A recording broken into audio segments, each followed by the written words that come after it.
Chegamos à igreja de Tiatira. O que nós encontramos na Escritura é que há uma referência como mulher, Lídia, vendedora de púrpura, natural de Tiatira, e que a dado passo estava num determinado lugar, numa praça, junto ao rio, e ali Paulo a encontrou, pregou-lhe o Evangelho, e ela naturalmente recebeu, foi batizada e possivelmente levou esta palavra para a sua cidade e lá então veio a nascer uma igreja. Se foi assim ou não sabemos.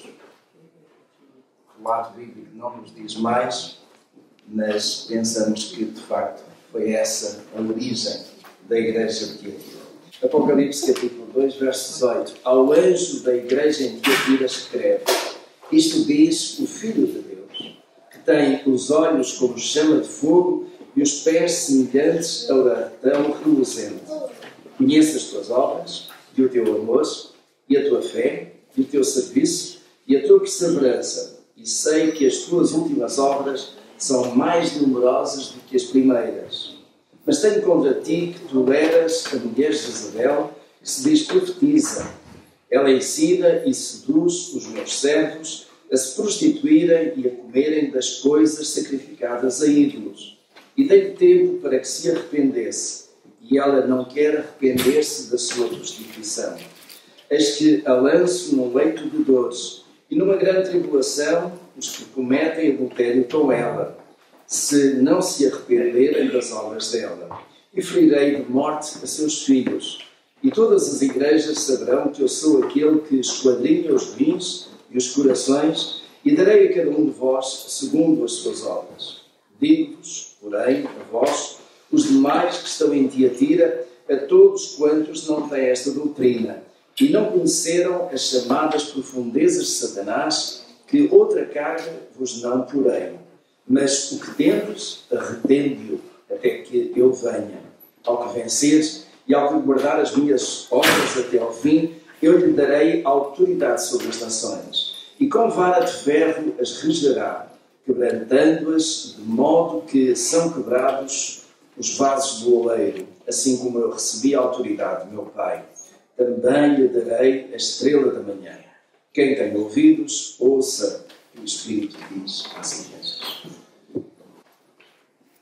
E ali vemos, meus irmãos, naquele mapa, que já é do nosso conhecimento, exatamente aquele roteiro das 7 igrejas, começando desde a ilha de Patmos, onde João esteve, para onde foi desterrado, e depois seguindo aquele conjunto de igrejas, começando com Éfeso, depois Esmirna, Pérgamo, Tiatira, Sardes, Filadélfia e Laodiceia. E esta é, de facto, a sequência das igrejas que nós temos no Apocalipse. Servia também, de certo modo, aqui um caminho que penetrava desde a costa até ao interior daquela parte mais ocidental da então Ásia Menor. E lá estamos então Tiatira, uma cidadezinha pequena, já mais para o interior, e que não tinha a importância que outras cidades que nós já consideramos tiveram, como Éfeso, como Esmirna, até como Pérgamo, que foram cidades mais relevantes no seu tempo. Vamos ver algumas imagens das ruínas, um pouco entrar ali por Tiatira, e os irmãos notem logo cá embaixo tem Tiatira, que é hoje Aquisar. A dado passo, eu tinha uma anotação em que Aquisar é uma cidade pequena, não muito pequena, mas uma cidade da Turquia de hoje, que estará geminada, ou que faz parte daquele conjunto de cidades às quais algumas cidades portuguesas estão ligadas.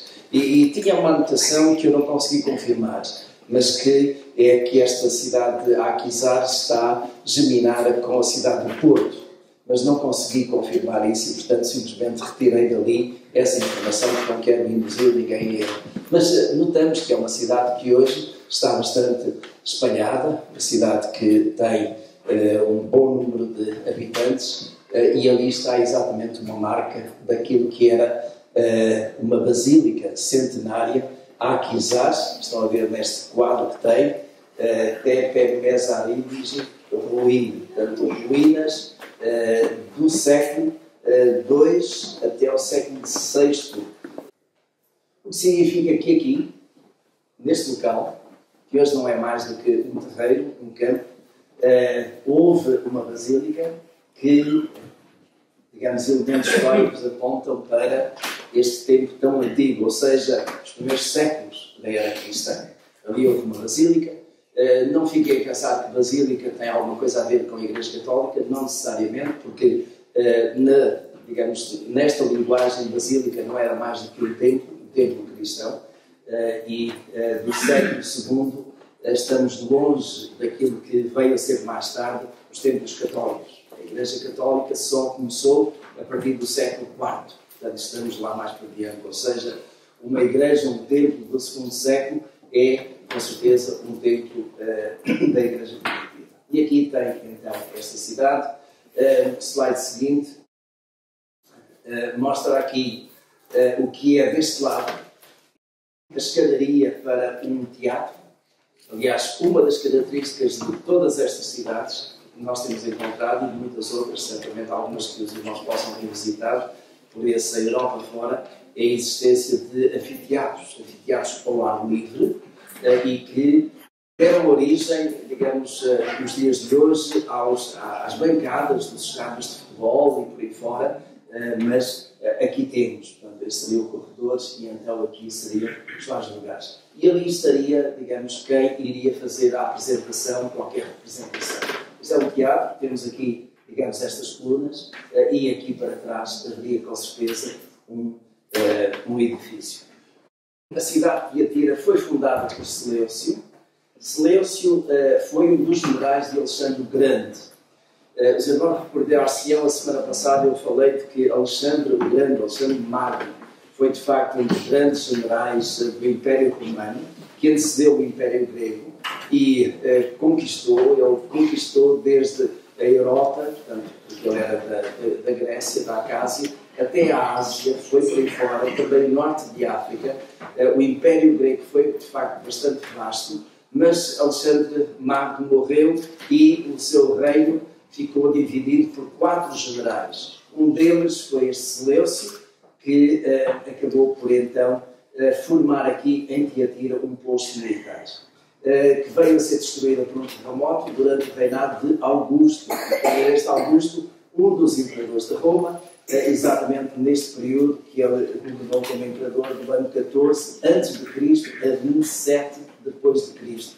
E isto, meus irmãos, traz-nos para a contemporaneidade com Jesus. Jesus que está exatamente ali naquele meio do reinado de Augusto. Mas foi reconstruída mais tarde com a ajuda do Império Romano. Slide seguinte.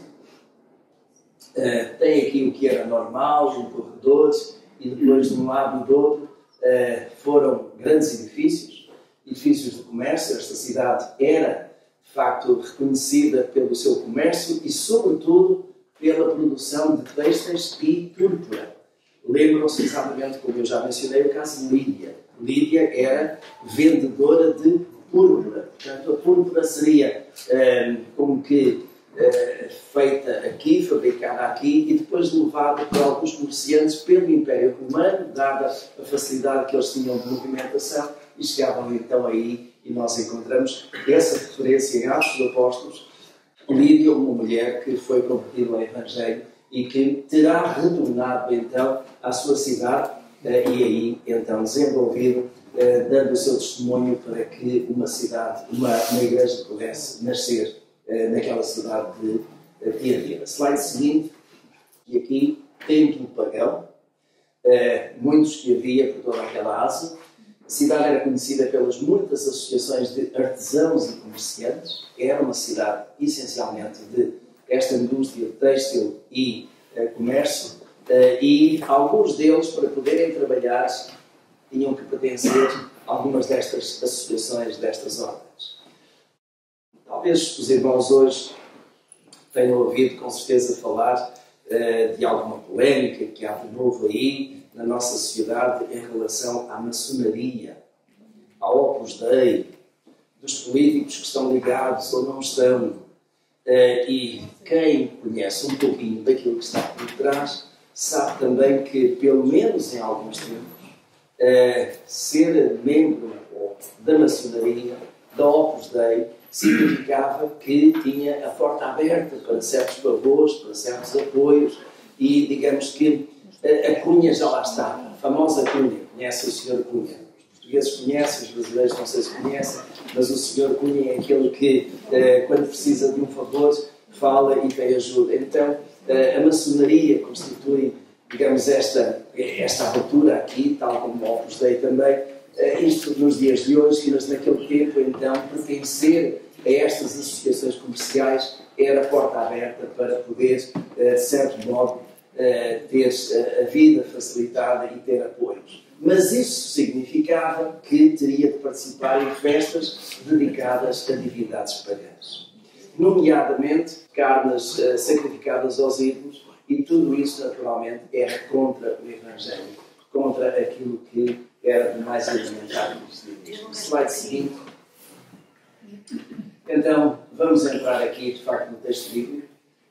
Tiatira, pequena cidade a oeste da Ásia Menor, e, portanto, centro rodoviário e comercial, hoje é Aquisar, e Aquisar tem este significado, Castelo Branco. Não tem nada a ver com o nosso Castelo Branco, a cidade de Castelo Branco. Não há nenhuma germinação com o Castelo Branco, também não encontrei nenhuma germinação com a cidade do Porto, mas o termo Aquisar, a palavra Aquisar, tem esse significado de Castelo Branco. Quando nós olhamos para o texto bíblico, aparentemente não há aqui nada de especial que tenha alguma indicação desta toponímia. Passamos ao slide seguinte, identificação de Jesus, e agora aí os irmãos já têm então o texto ali e eu vou seguir. Reparem, é curioso, Jesus apresenta-se a cada uma destas igrejas com algumas características, e neste caso particular, como Filho de Deus. E não é outra coisa senão curiosidade. Hoje de manhã também temos focado os nossos olhos em Jesus como Filho de Deus, não é? Mas é apenas, em termos de calendário, uma coincidência. Então, Jesus como Filho de Deus. Ou seja, nas outras cartas ou nas outras igrejas também é o Filho de Deus, mas ele aqui está-se a apresentar como Filho de Deus com alguma preocupação de realmente salientar que ele é Deus, que ele é a divindade que está ali bem presente. Obrigado. E aquilo que acrescenta nestas características tem olhos como chama de fogo e pés semelhantes a latão reluzente. Olhos como chama de fogo. A ideia de chama de fogo indica que é penetrante, que não deixa passar nada, que não há nada que fique escondido, que fique escuro, porque esta chama de fogo é capaz de trazer tudo à luz, trazer tudo às claras, e nada nesta igreja vai escapar. Se nós quiséssemos usar aqui um termo mais clínico, seria como que olhos com raio-x. Ele é capaz de analisar, de penetrar tudo, nada lhe escapa. Mas ao mesmo tempo também pés semelhantes a latão reluzente. E a ideia de pés semelhantes a latão reluzente traz a ideia de firmeza, de alguma coisa sólida, que não se deixa abalar. Nós temos aquela expressão pés de barro, não é? E pés de barro é exatamente o oposto disto. Pés de barro levam a pancada e no instante se desfaz. Pés de latão reluzente é firmeza, é a resistência, a rigidez que está aí. Então, o Filho de Deus é capaz de ter este olhar penetrante, capaz de ir até ao mais pequeno detalhe, mesmo que ele esteja escondido, e tem uma firmeza, postura. Ou seja, Jesus está ali a olhar para a igreja e a assegurar que aquela igreja naturalmente cumpre a sua missão, e aquilo que não está bem na igreja há de ser corrigido, porque senão ele naturalmente irá agir. O versículo 19, meus irmãos, eu creio que é alguma coisa que eu gostaria muito que Jesus dissesse à nossa igreja. Vejam se concordam comigo. Já agora vejam se acham que Jesus poderia dizer isso em relação à nossa igreja. Ele diz aqui: conheço as tuas obras, e o teu amor, e a tua fé, e o teu serviço, e a tua perseverança, e sei que as tuas últimas obras são mais numerosas que as primeiras.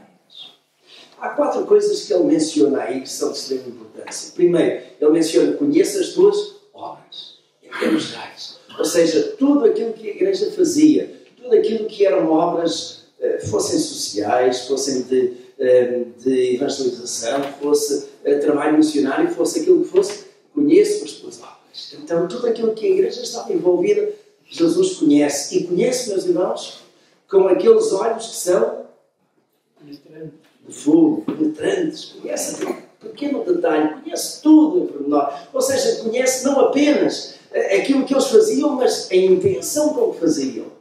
E notem, meus irmãos, quando nós chegamos aqui à parte da intenção, nós notamos que há uma palavrinha que é determinante e que, de facto, eu direi é fundamental. Conheço as tuas obras e o teu amor. Verdade? E o teu amor. O que é que adianta, meus irmãos, as nossas obras sem amor? Não é aquilo que Paulo diz na primeira carta aos Coríntios, quando ele fala acerca dos dons espirituais? Nós podemos ter todos os dons, os mais importantes, mas se não tivermos amor, de nada vale. Então nós podemos ter boas obras, podemos de facto trabalhar para o Senhor e dar do nosso melhor.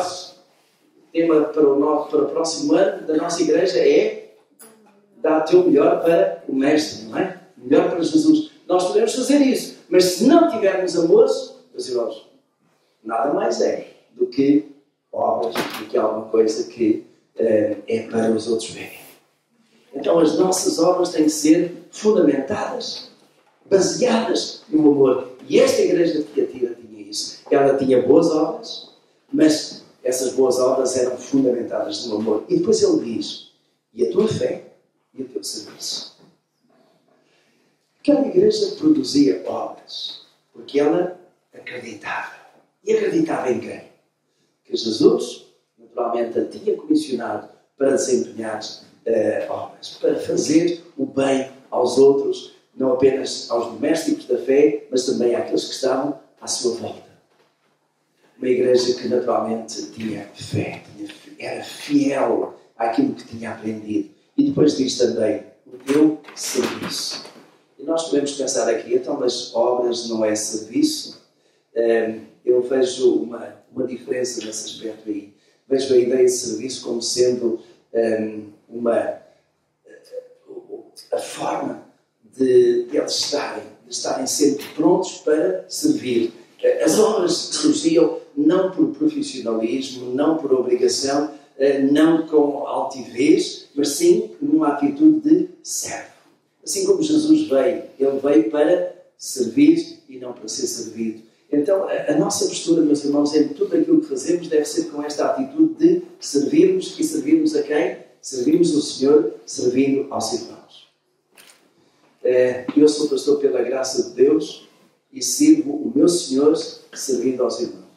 E cada um que está na igreja, esteja no grupo louvor, na parte musical, na escola dominical, na união feminina, seja naquilo em que nós estivermos envolvidos, aquilo que fazemos devemos fazer como sendo um serviço para Deus, servir aos irmãos. Nós servimos uns aos outros. E quando nós servimos a Deus, nós damos com certeza o melhor, não é? Se nós ficamos a pensar: eu vou servir o meu irmão, vou fazer, quase que às vezes, deixem-me usar a palavra aqui, pode ser como que um frete, pode-se custar, pode ser difícil. Mas quando nós estamos a servir a Deus, então nada disso é frete, nada disso custa. Porquê? Porque nós estamos a servir quem? O Rei dos Reis, o Senhor dos Senhores. E essa tem que ser a nossa atitude. E eu creio, meus irmãos, que essa era a postura, era a atitude destes crentes de Tiatira. Eles tinham bastantes obras, baseadas, fundamentadas no amor, mas também numa fidelidade a Deus e num serviço que era primeiramente ao Senhor. Eles entregavam-se, davam-se ao Senhor. E notem, isto não era alguma coisa que foi até um determinado tempo e depois deixou de ser. Não era até um determinado tempo e sempre foi daquele modo, sem qualquer mudança. Não, o Senhor está a dizer outra coisa extraordinária. As tuas obras são mais numerosas do que as primeiras. Isso, meus irmãos, também nos diz alguma coisa. Não é? Nós, às vezes, podemos ficar a pensar: eu já trabalhei muito, eu já servi muito ao Senhor, eu já fiz muito, agora outros que façam. Um dia ouvi alguém perguntar um servo do Senhor com 80 e tantos anos: então é agora que se vai reformar? Ele diz: não, o servo do Senhor não se reforma. Só se reforma quando o Senhor Jesus voltar. E é. Porque nós sempre podemos fazer alguma coisa para o Senhor. Podemos não ter a mesma energia, a mesma força, a mesma capacidade, mas alguma coisa o Senhor tem colocado nas nossas mãos para o servirmos e dizermos: Senhor, o que eu tenho, o que eu sou, está nas tuas mãos. E se eu puder fazer alguma coisa mais, fazemos. Não temos a mesma energia. A Cláudia não tem a mesma energia que tinha há 20 anos atrás. E eu, às vezes, parece que já não tenho, não é? Mas nós entregamos, damos a quem? Ao Senhor. Isto, meus irmãos, é uma coisa que eu gostaria de puxar da Igreja de Tiatira para a nossa Igreja. Como sendo um exemplo, como sendo um incentivo, uma exortação. Procurarmos exatamente colocar este padrão. Como é que são as nossas obras? Elas são baseadas em amores? Elas são resultado de uma fidelidade ao nosso Deus, da doutrina, daquilo que nós conhecemos da Escritura? Elas são baseadas numa postura de serviço, de servo ao Senhor? E elas são mais amanhã do que aquelas que foram ontem ou que são hoje? Então, tem que ser este o nosso objetivo. Mas, meus irmãos, a Igreja de Tiatira não tinha só coisas positivas. Quando nós olhamos para a Igreja de Tiatira, logo no versículo seguinte, vemos que há ali um puxão de orelhas. E está no verso 20. Mas tenho contra ti que tu eras a mulher Jezabel, que se diz profetiza. Ela ensina e seduz os meus servos a se prostituírem e a comerem de coisas sacrificadas aos ídolos. E dei tempo para que se arrependesse. E ela não quer arrepender-se da sua prostituição. Quem era esta mulher Jezabel? É curioso, não há uma indicação de que tenha havido na Igreja de Tiatira alguma mulher mesmo de nome Jezabel. Até é possível que sim. Mas, acima de tudo, isso pelo menos nós podemos ter indicação, muito possivelmente o Senhor estaria a pensar em quem? Na Jezabel, lá do Antigo Testamento. Aquela que veio da Fenícia e foi a mulher de Acabe, o rei Acabe. Perverteu ainda mais o rei Acabe na idolatria e levou o rei Acabe, digamos, a ceder, deixando o Deus de Israel e a aceitar os Baals, as Azeras, digamos, toda aquela idolatria que foi trazida da parte dos fenícios. Então, aquilo que está a ser dito aqui é que, de facto, naquela igreja havia uma entrada, um favorecimento, uma aceitação, uma tolerância de idolatria. O que não é para surpreender. Toda a Ásia de nós estava repleta de idolatria dos mais vários níveis. Começando, inclusive, com alguns imperadores que eram deuses, que se apresentavam como divindades. O divino imperador César Augusto, um deus, e mais tarde vários outros. E alguns deuses que perseguiam a igreja, a não ser que a igreja pudesse ter uma estátua do imperador e adorasse esse imperador. E em muitas daquelas cidades era isso que acontecia. Agora, meus irmãos, o que é que terá acontecido naquela igreja? Para que, de algum modo, Jesus fizesse esta referência de que tu eras a mulher Jezabel. E diz aqui que se diz profetiza. Ela ensina e seduz os meus servos a se prostituírem e a comerem das coisas sacrificadas a ídolos. E esta prostituição aqui é, acima de tudo, prostituição espiritual. É, acima de tudo, o desvio completo e a adulteração da fé. E havia alguns da igreja que estavam a embarcar nisso mesmo. Alguns da igreja que, de certo modo, estavam a aderir, que achavam que não havia problema, poderiam estar com um pé de um lado, com um pé do outro, ao mesmo tempo adorar a Deus, mas também poder adorar. Ou seja, contemporizar com aquilo que eram os requisitos, as exigências daquelas associações comerciais, em que alguém, pertencendo a essa associação comercial, teria, de certo modo, que participar em festas pagãs, e nessas festas pagãs havia comida, e essa comida, alguma dessa comida, carne, era sacrificada aos ídolos. E Paulo menciona isto. Digamos no livro de Atos, no umas cartas do apóstolo Paulo, Corinto e outro, ele refere isso mesmo. E, de certo modo, nós lembramos que terá sido este um dos aspectos que foi, naturalmente, objeto de grande questão na primeira Assembleia da Igreja em Jerusalém, daquele concílio que está lá em Atos capítulo 15, em que a recomendação é que não houvesse obrigação de circuncisão, mas que se abstivessem de quê? Das carnes sacrificadas aos ídolos. Isto porquê? Era a prática do tempo. Então, a igreja de Tiatira, alguns deles entraram, digamos, nesta onda que mais não era do que uma semelhança daquilo que Jezabel, nos dias do rei Acabe, fez a Israel, que foi levar o povo a adorar outros ídolos que nada tinham a ver com o Deus de Israel. Agora notem no verso 21. Dei-lhes tempo para se arrependessem. E o que é que diz? E ela não quer arrepender-se da sua prostituição. Estes irmãos levam-nos a pensar um pouco também em duas coisas.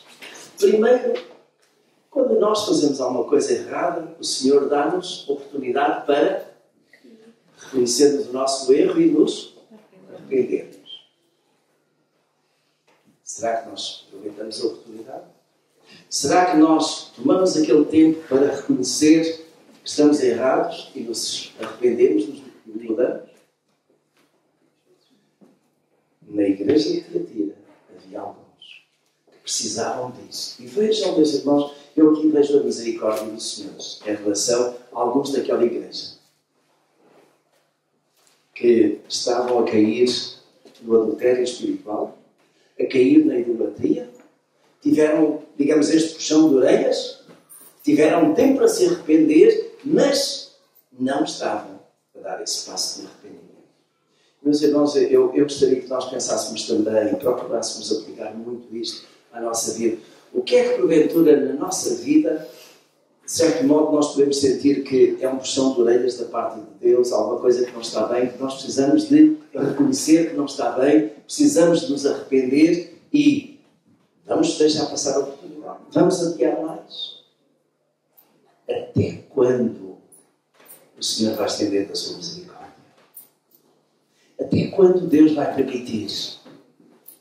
Às vezes, nós somos de olhos tão fechados e pensamos que Deus não vê aquilo que nós fazemos. Os irmãos lembram-se como é que Jesus se apresenta? Como Filho de Deus e como aquele que tem olhos como de fogo.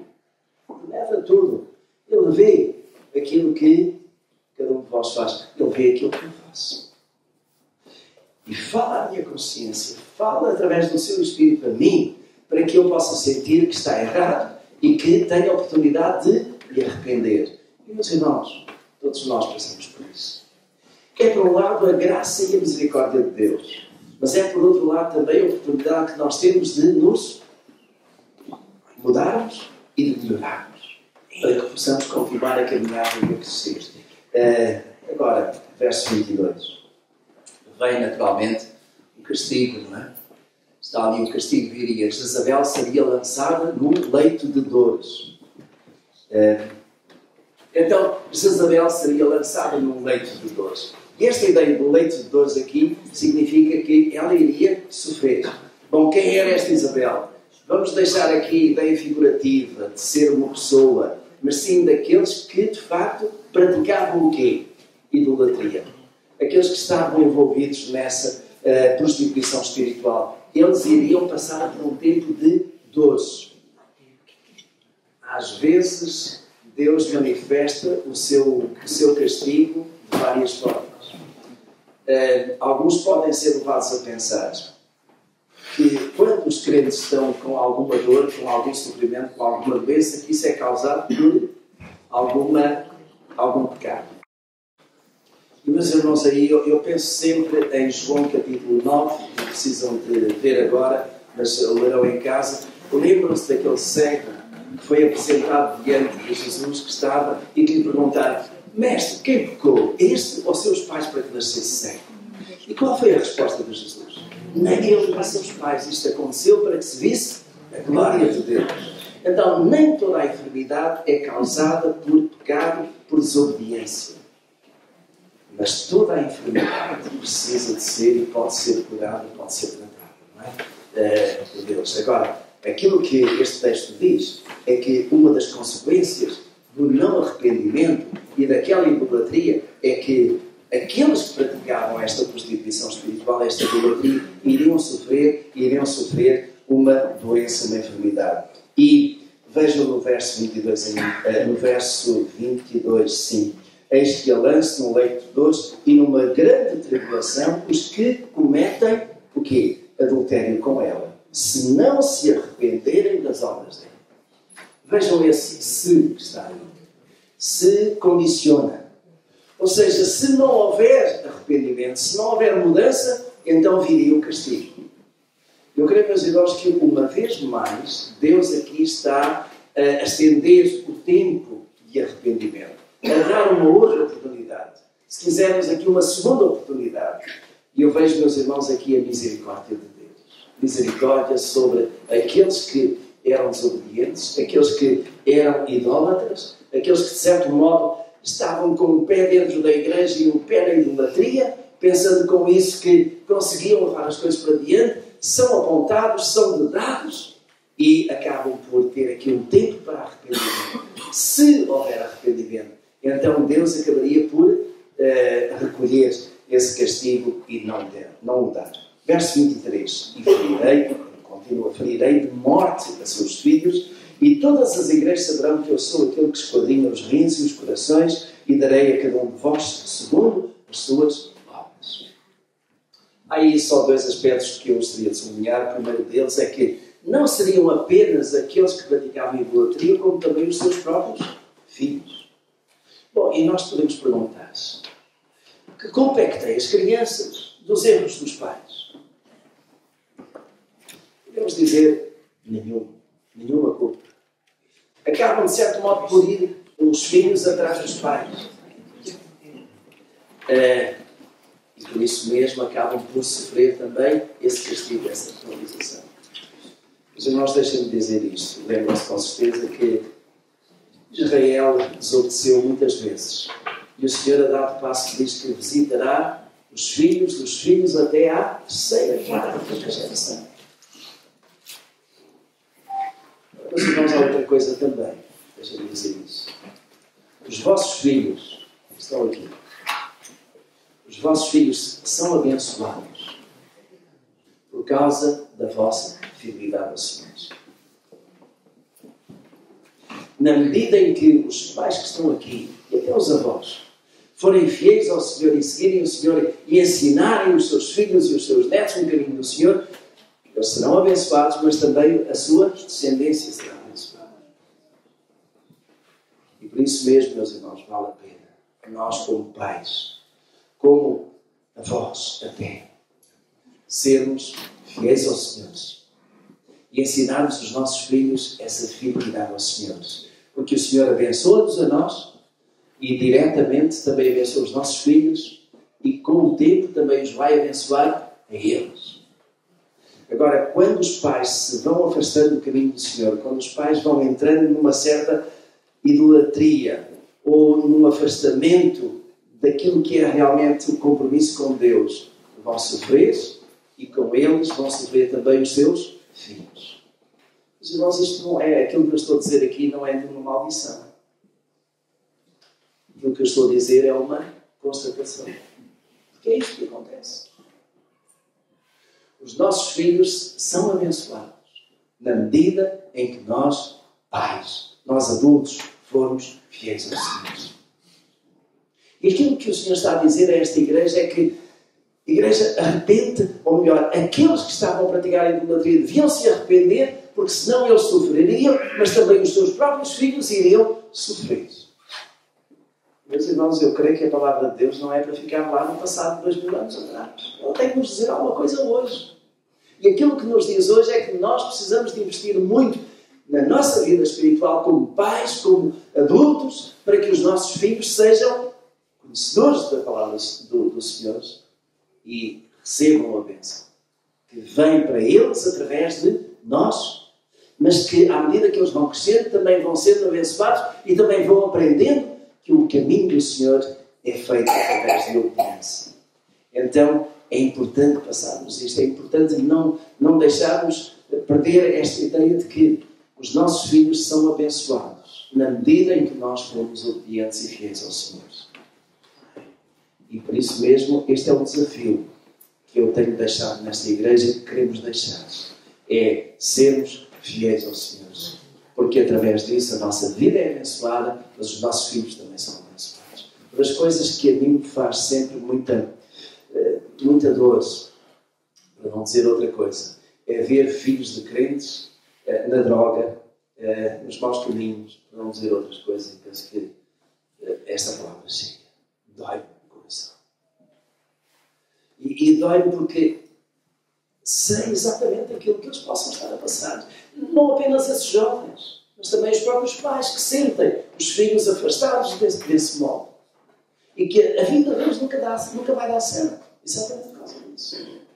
Então, meus irmãos, é um compromisso, é uma responsabilidade grande que nós temos como pais de assegurar que a nossa fidelidade traz bênção para os nossos filhos, para os nossos netos, para aqueles que o Senhor nos tem confiado. Porque o Senhor promete essa bênção e essa bênção passa de pais para filhos. Então tem que ser este o incentivo, tem que ser esta a nossa preocupação como pais de procurar que os nossos filhos sejam também fiéis ao Senhor. E no próximo ano nós vamos fazer daquele tema que eu tenho proposto à igreja, dá o teu melhor para o Mestre, que isso comece em cada um de nós, que chegue aos jovens, que chegue às crianças, que toda a igreja esteja envolvida, cada um de nós dando o nosso melhor para o Mestre, porque com isso, meus irmãos, não virá outra coisa senão bênção. Não virá outra coisa senão bênção. Verso 24. Digo-vos, porém, a vós, os demais que estão em Tiatira, e a todos quantos não têm esta doutrina, e não conheceram as chamadas profundezas de Satanás, que outra carga vos não porém. Mas o que tendes, arrepende-o até que eu venha. Outra carga não porém sobre vós. Já basta o sofrimento causado pela perseguição religiosa, já basta o sofrimento causado porque no vosso meio há alguns que são idólatras, e isso traz conflito, traz contenda, traz desentendimento, até pode trazer divisão entre famílias, porque uns são fiéis ao Senhor e outros não são. Mas o que é que importa? Importa mais obedecer a Deus do que os homens. E às vezes, meus irmãos, por muito que nos custe, e entendo as palavras que eu vou dizer, por muito que nos custe, nós às vezes temos que dizer não a alguém de família para podermos dizer sim àquilo que Deus nos coloca. Por muito que isso nos custe. Mas temos que reconhecer a quem é que eu quero obedecer, a quem é que eu quero servir, a quem é que eu quero dar a primazia, quem é que é o meu Senhor. É o meu Deus, o Filho de Deus, como está aqui, ou é o meu primo, a minha tia, a minha mãe, a minha avó, seja quem for. Quem é que governa a minha vida em termos espirituais? Quem é que decide por onde é que eu vou? Por que caminho é que decido? Às vezes é difícil, eu sei. Mas se nós fizermos a escolha certa, certamente que o Senhor nos abençoará. Verso 26. Ao que venceres e ao que guardar as minhas palavras até ao fim, eu lhe darei autoridade sobre as nações. Ao que venceres. Que vencimento é este? Que vitória é esta? É aquele que permanecer fiel. E reparem, voltemos lá ao verso 19. Os irmãos, para mim, o verso 19 é alguma coisa que nós devemos tomar para nós mesmos, como sendo um desafio, como sendo alguma coisa que Deus coloca. Conheço as tuas obras, e o teu amor, e a tua fé, e o teu serviço, e a tua perseverança. E esta perseverança é o quê? É aquilo que faz com que o caminho que nós começamos vamos levar até ao fim. É aquele que perseverar até ao fim. Não é aquilo que a Escritura diz, aquele que perseverar até ao fim será salvo. Então, meus irmãos, não basta ter um bom começo espiritual. Não basta ter um dia vindo à igreja, andar no caminho. É preciso prosseguir nesse caminho. Não há atalhos, não há viradas, não há paragens. O caminho é por ali. E aquilo que eu quero encorajar cada um de vós, meus irmãos, é exatamente isso. Aquele caminho que nós um dia começamos só para quando o Senhor nos chamasse ou a nossa vida terrena terminasse. Porque até lá nós caminhamos cada dia com os nossos olhos em Jesus. Não é aquilo que o autor da carta aos Hebreus diz? Olhando para Jesus, autor e consumador da nossa fé. É para Ele que nós olhamos e é para Ele que seguimos. Então, ao que vencer e ao que guardar as minhas obras até ao fim, eu lhe darei autoridade sobre as nações. E esta é a promessa extraordinária que o Senhor Jesus está a fazer aqui. Autoridade sobre as nações. E que autoridade é esta? O que é que Jesus prometeu aos seus discípulos? Que eles um dia irão reinar com Ele e julgar. Jesus prometeu isso aos seus apóstolos, mas também aos crentes, não é? Nós estaremos lá.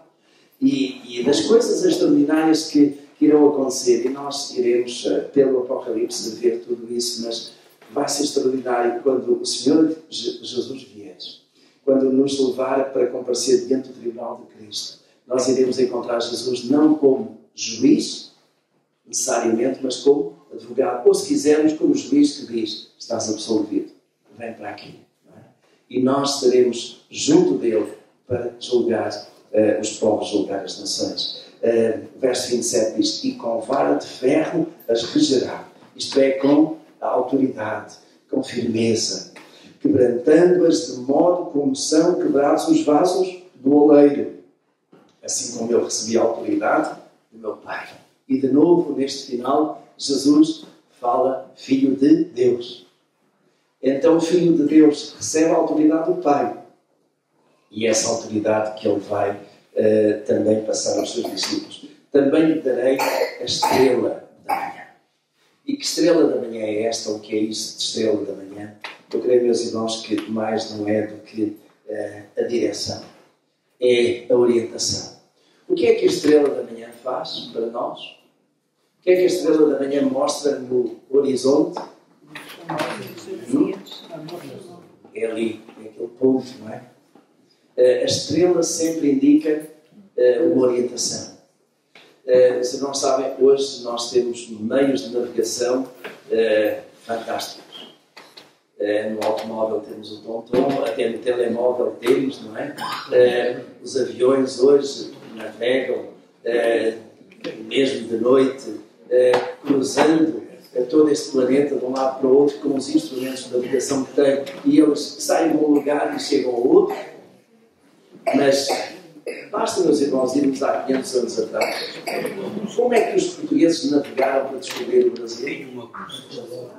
Como é que os espanhóis também navegaram, e os holandeses e os ingleses? Aqueles que foram à descoberta deste mundo fora que não era conhecido, como é que navegavam com o sextante, com instrumentos tão rudimentares, mas sobretudo guiando-se pelas estrelas?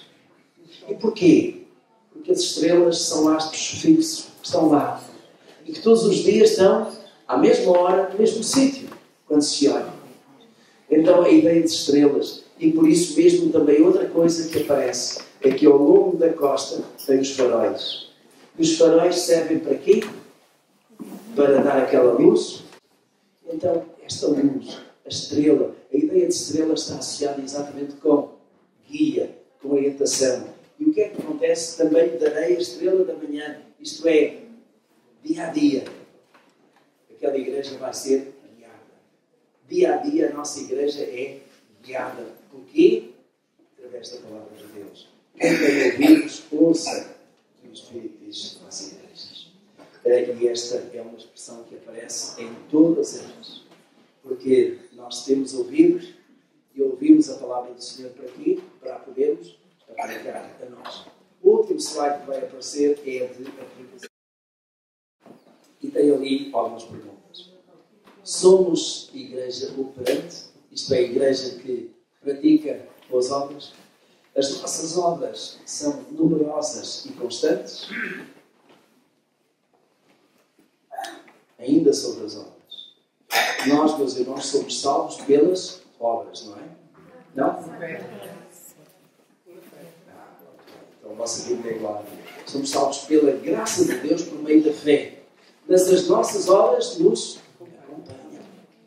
Então somos também, de certo modo, julgados pelas nossas obras. Não é? Então as nossas obras são numerosas e constantes. Utilizamos todos os recursos disponíveis. E hoje, quando falo aqui em recursos, falo em quê? Falo nas instalações deste tempo. Falo das oportunidades que nós temos. Falo também nos obreiros que a igreja tem. Falo no vosso tempo, no meu tempo, na disponibilidade que nós temos. Estamos a usar tudo aquilo que é possível para que as nossas obras sejam mais? Somos a igreja corrupta? Espero que aqui seja claro. Não, não é? Admitimos heresias? Não. Qualquer heresia macula a igreja, rouba-lhe a autoridade e traz castigo. Qualquer que seja a heresia. E o que é heresia? É aquilo que é contrário à palavra de Deus. Venha da Jezabel que for, mas aquilo que é tão somente a palavra de Deus é isso que nós vamos naturalmente seguir, usar.